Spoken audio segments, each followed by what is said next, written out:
ایک خاتون حضرت داؤد علیہ السلام کی خدمت میں حاضر ہوئی اور عرض کیا، اے خدا کے نبی، کیا اللہ ظالم ہے؟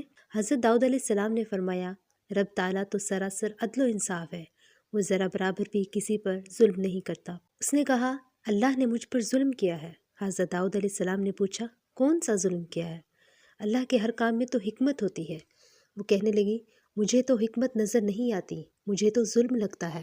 پھر اس عورت نے اپنا قصہ بیان کرنا شروع کیا، اے خدا کے نبی، میں ایک بیوہ عورت ہوں، میری 3 یتیم بچیاں ہیں جن کی پرورش میں اپنے ہاتھ سے سوت کاٹ کاٹ کر کرتی ہوں۔ میں دن بھر اور بعض اوقات راتوں کو جاگ کر سوت کاٹتی ہوں۔ گزشتہ روز میں اپنا کاٹا ہوا سوت ایک سرخ کپڑے میں باندھ کر اسے بیچنے کے لیے بازار جانا چاہتی تھی تاکہ اس کی آمدنی سے بچیوں کے کھانے پینے کا بندوبست کروں، لیکن اچانک ایک پرندہ مجھ پر ٹوٹ پڑا اور سرخ کپڑے کا ٹکڑا جس میں میں نے سوت باندھ رکھا تھا اسے گوشت کا ٹکڑا سمجھتے ہوئے لے اڑا۔ میں یوں ہی حسرت و یاس سے ہاتھ ملتے رہ گئی۔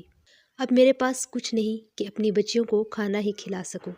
ابھی وہ خاتون حضرت داؤد علیہ السلام سے اپنی داستان بیان کر رہی تھی کہ اتنے میں آپ کے دروازے پر دستک ہوئی۔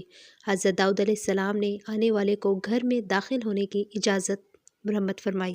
اجازت ملتے ہی 10 تاجر یکے بعد دیگرے اندر داخل ہوئے، جن میں سے ہر ایک کے ہاتھ میں 100 دینار تھے۔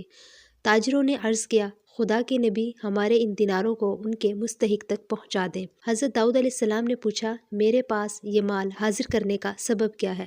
تاجروں نے جواب دیا، خدا کے نبی، ہم سب ایک کشتی میں سوار تھے، اتفاقاً ایک زوردار آندھی آئی، کشتی میں ایک جانب سوراخ ہو گیا اور پانی کشتی میں داخل ہونا شروع ہو گیا۔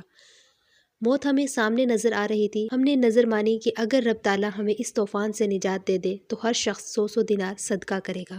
اب پانی کشتی میں تیزی سے داخل ہونے لگا، ہمارے پاس کوئی ایسی چیز نہ تھی جس سے اس سوراخ کو بند کر سکیں۔ ادھر ہم نے نظر مانی، ادھر رب تعالیٰ نے ہماری مدد کا بندوبست کر دیا۔ ایک بہت بڑا پرندہ منڈلاتا ہوا کشتی کے اوپر آ گیا۔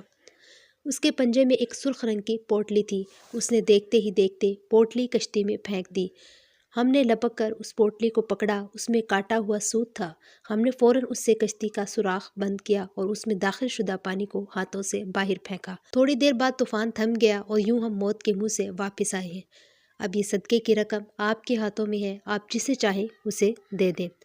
یہ قصہ سن کر حضرت داؤد علیہ السلام اس بیوہ عورت کی طرف متوجہ ہوئے اور فرمایا، پروردگار تیرے لیے بحر و بر میں تجارت کر رہا ہے اور تو ہے کہ اس کو ظالم گردان رہی ہے۔